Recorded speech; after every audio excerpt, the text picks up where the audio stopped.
Virou tudo de cabeça para baixo. É impossível agora não imaginar um cenário em que Luiz Inácio Lula da Silva não seja candidato à presidência em 2022. De cara, precisamos ter em mente a pesquisa do IPEC, que é essa turma que fazia o Ibope, realizada no final de fevereiro. Dos brasileiros ouvidos, 50% disseram que podem votar em Lula. 44% não votariam de jeito nenhum. Bolsonaro está numa situação pior. 38% poderiam votar nele, 56% de jeito nenhum. É muito cedo para uma pesquisa dessas ser preditiva do que pode acontecer daqui a um ano e meio. Mas todos os outros candidatos têm um potencial de voto muito menor do que esses aí. Outro dado concreto que a gente precisa ter em mente, tá? Tanto o PT quanto o bolsonarismo tiveram derrotas feias nas eleições de meses atrás. Ou seja, hoje ainda existe um antipetismo forte no Brasil. Assim como já existe um antibolsonarismo forte. Agora vem cá. Pega essa informação, pega outra, junta com Lula candidato. E o que dá para a gente concluir? Eu sou Pedro Doria, editor do Meio. E você? Conhece o Meio? Gratuito, de segunda a sexta, chega cedo no seu e-mail. Olha, leitura rápida, só 8 minutos e o essencial para você compreender o dia. Assina lá. E esse aqui? Esse, só para a gente falar de Lula hoje, esse é o ponto de partida.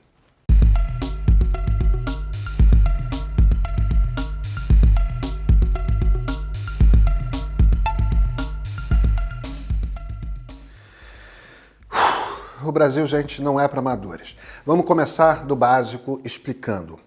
O que o ministro Edson Fachin decidiu é que a 13ª Vara Federal de Curitiba não era o juízo competente para processar e julgar Lula.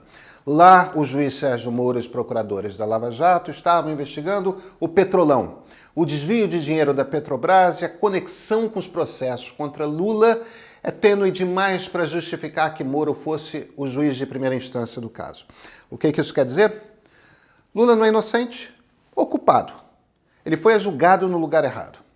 De cara, todos os processos foram anulados e começarão do zero numa vara federal em Brasília. Segundo ponto. Por que Edson Fachin, que no Supremo é um ministro lava-jatista, tomou de repente uma decisão dessas que surpreendeu até os seus colegas? A explicação possível está em alguns dos recursos que os advogados do ex-presidente Lula haviam apresentado. Tem a ver com a Vaza Jato. No momento em que aquelas conversas entre Moro e os procuradores chegassem ao Supremo, provavelmente o resultado seria de Moro ser declarado um juiz suspeito no caso. Ele ajudou um dos lados, ajudou os procuradores. Isso quer dizer que toda Lava Jato seria posta em suspeita. Todos os processos julgados em Curitiba no guarda-chuvas das operações seriam suspeitos. O Pleno do Supremo ainda pode derrubar a decisão de Fachin, mas olha, é difícil imaginar que isso aconteça. Dessa forma, Fachin devolveu a Lula seus direitos políticos plenos, ele pode ser candidato e, ao mesmo tempo, adiou a perder de vista uma análise da suspeição de Moro. Alguns políticos ainda podem se beneficiar dessa decisão, tá? É o caso do ex-presidente da Câmara dos Deputados, Eduardo Cunha. Mas o grosso do processo, que envolve executivos da Petrobras e empreiteiros, isso seguiria de pé. Agora, vamos para o jogo político. Lula é candidato. Muda o quê? De cara, o cenário na esquerda fica muito mais estreito. É difícil para qualquer candidato se colocar perante o maior líder político que a esquerda brasileira produziu nos últimos 40 anos. Isso dificulta para o PSOL se colocar, dificulta para o PCdoB, dificulta até para o PDT. Sim, o maior derrotado de cara é Ciro Gomes. Ciro, para ter fôlego, vai precisar ir buscar um vice na direita. Ele vai precisar de um campo mais amplo de eleitores para montar a sua candidatura. E ainda assim, possivelmente não basta. A chapa de Fernando Haddad teve em Manuela Dávila, do PCdoB, uma vice, mas isso não faz sentido agora que Lula é o candidato. Fica uma chapa puro sangue de esquerda É mais provável que o ex-presidente tente repetir o seu jogo de 2002, talvez com Luísa Trajano do Magazine Luiza na vice, ou outro perfil do tipo. Também ele vai querer ampliar o seu espectro eleitoral. Lula sempre partiu de 20% a 25% dos pontos. O que a pesquisa do IPEC diz é isso. Ele ainda tem essa base. Mas veja, há dificuldade para os outros candidatos também. É inimaginável que um presidente não chegue ao segundo turno. Ele é visto como presidente, ele tem poder de presidente, ele contará com apoio de prefeitos em todo o país que trazem votos porque ele pode beneficiar esses prefeitos. É o que a gente chama de ter a máquina. No Brasil, presidentes sempre se reelegeram. FH, Lula, Dilma. Nessas circunstâncias, dá para imaginar Bolsonaro sem sequer chegar ao segundo turno? Claro, a gestão da pandemia é um desastre e sim, isso pode abalar o seu governo a ponto de deixá-lo um presidente muito fraco. Só que o mais provável hoje é imaginar um segundo turno Lula versus Bolsonaro.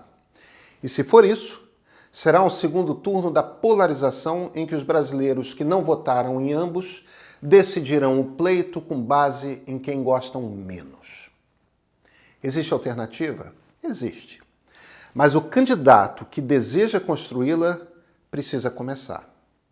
Agora mesmo, não adianta. As próximas semanas vão ser de processar a notícia enorme. Para quem deseja chegar ao Planalto, não é nem Lula nem Bolsonaro, é até melhor que a notícia de hoje chegue agora e não no final do ano. Dá mais tempo de planejamento. Só que é preciso construir uma história. Porque eleições são isso, tá? Eleições são um contar de histórias. A história que Jair Bolsonaro conta a gente conhece.